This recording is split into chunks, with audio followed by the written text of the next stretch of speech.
Yo, what's good with you? Back in black with another video. If you guys are new to the channel and you love shooting games just like me, make sure you aim for that like button and shoot that subscribe button as well.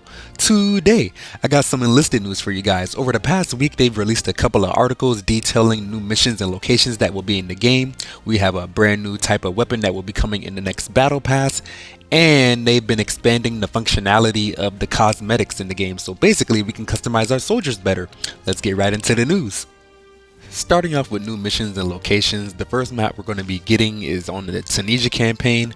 In my personal opinion, I always like when they add new desert maps because I feel that North Africa is one of the lesser explored theaters of war, especially in World War II games for some odd reason. So I like that they're actually, expanding on this and, making it bigger and better.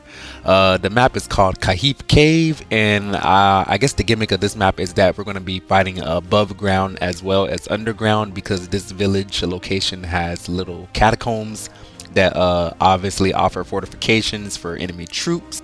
I imagine that when you're playing assault, some of the points are going to be above ground and some of them are going to be below, and they're probably going to alternate between the two, which actually offers some pretty unique gameplay as far as progressing through a map. I would be interested to see how this plays out when they add it in. The next mission we're going to be getting is called Voshkart Settlement, and it is for the Battle of Moscow, which is another one of my personal favorites, mostly because I have it at a high level. I'm about to unlock that PTRS. But this map is described by having two very distinct sides, with the left side being a bunch of buildings that is favored for assaulters and anybody with close range weapons, and then the right side being more of a long range capability type area that is also good for vehicles. They also say that there is going to be a fire tower at the end, which is heavily favored for defenders. So if you're assaulting on this map and you're playing offense, they're basically saying good luck, which I've never seen a development team be so forthright with saying that a map is so heavily favored for defenders. But I mean, I guess it's nice when maps actually have different advantages and disadvantages for which side you're on, and if you can overcome that, I guess that just makes you a better team for it overall, which, I mean, that's kind of hard when you're playing with randoms, but that's another story for another time. They are also adding some more dynamics to the armored train mission in the Berlin campaign. Essentially, all this means is that they've been listening to the player feedback and they've noticed that the matches have been taking a long time. In particular, I will vouch for this because when I play Armored Train, sometimes those matches really could take over an hour if, one team was stalemated with another team, or let's say a tank was right on the train and holding it down the whole time and nobody could move it because it's an actual tank and vehicles can't capture control points. So that was a whole problem in itself.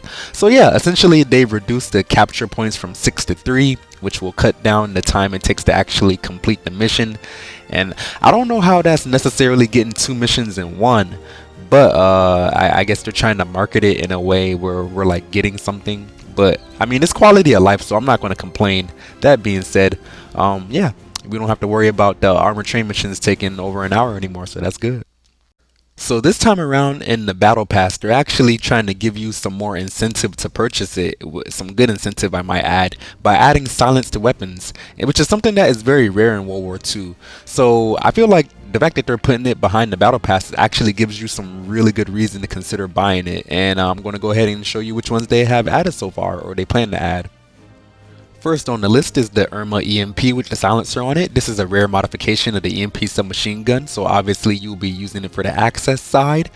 This was developed for the French secret police and will be available to any campaign that you are using on the access side, so that's good. Next on the list, we got the Delio Commando Carbine, which is a fan favorite from Battlefield 5. Well, at least it was for me. I actually enjoy using this a lot.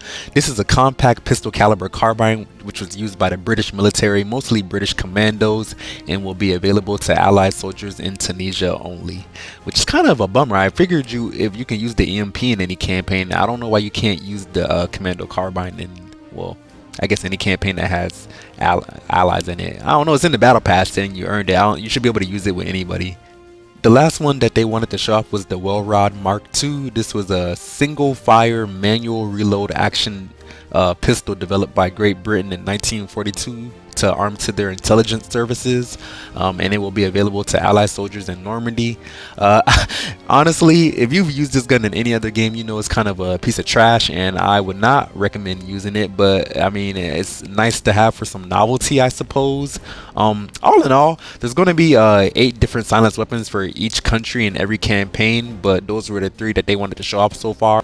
Moving on, we do have some additional rewards with the battle pass that include 10 fully upgraded vehicles with unique camouflages. They also have 10 unique soldiers, and they also have a complete list of vehicles with unique camouflages, which I will flash on the screen right now to show you.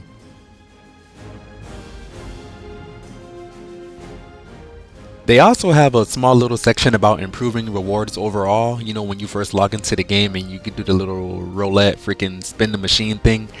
They said instead of 100% boosters for a single battle, there will now be 50% boosters for 3 battles, which will basically, it alleviates the problem of you having one bad game and wasting your booster on that game. So instead you will basically have 3 chances and you'll get bonus XP for that, which I think is a really good change. They also completely removed the boosters for squad experience and soldier experience, which they said some players would perceive as a booster for campaign experience. I can see how that would be an issue for people who did not, you know, thoroughly read. And they also said the number of bronze orders in the battle pass this season has been doubled, so you can buy more equipment for all your armies overall, which is always a good thing. The last piece of information I have for you guys today is that we will now be able to give our army a unique style apparently, and this will only be available in the Stalingrad campaign that is coming up. So apparently for each soldier down to an individual, you know, level, we will be able to customize everything from, you know, their faces, their outer clothing, pants, hats, and even gloves separately. So additionally, you'll be able to, you know, keep the overall look of the soldiers historical, which is always a good thing. We don't want to end up like Battlefield 5 or Call of Duty or anything like that. But you can basically make each squad thematic, or if you want to give, you know, each person a very unique look, you can do that as well. So it's always nice to have that customization that's going on there. Other than that, we will also be able to apply camos to all our vehicles, so that will obviously be for tanks and planes. Not only will we be able to put camos on our vehicles, we will also be able to put decals, which, you know, just gives it a little more flair, or, you know, identification when you're on the battlefield. Or, you know, maybe if you unlock like, you know, a special decal that nobody else has, you can like put that on. And I'm sure they'll have those for like, you know, events where like whoever places like top 10 or whatever gets a decal that only they have or something like that. So I kind of already know where they're going with that, and I don't really mind. It's just all cosmetics, so I have no quarrels with it whatsoever. But that's pretty much it for all the updates that I have seen. They're kind of small, so I was kind of waiting till a bunch of them came out so I could piece it all together into one little video like I did just now. If you guys enjoyed, feel free to leave a like and make sure you hit that subscribe button as well. Thank you so much for watching. Feel free to follow me on Twitch if you want to see me play live. Other than that, I hope you have a lovely day, and I'll catch you in the next one. Black guy out.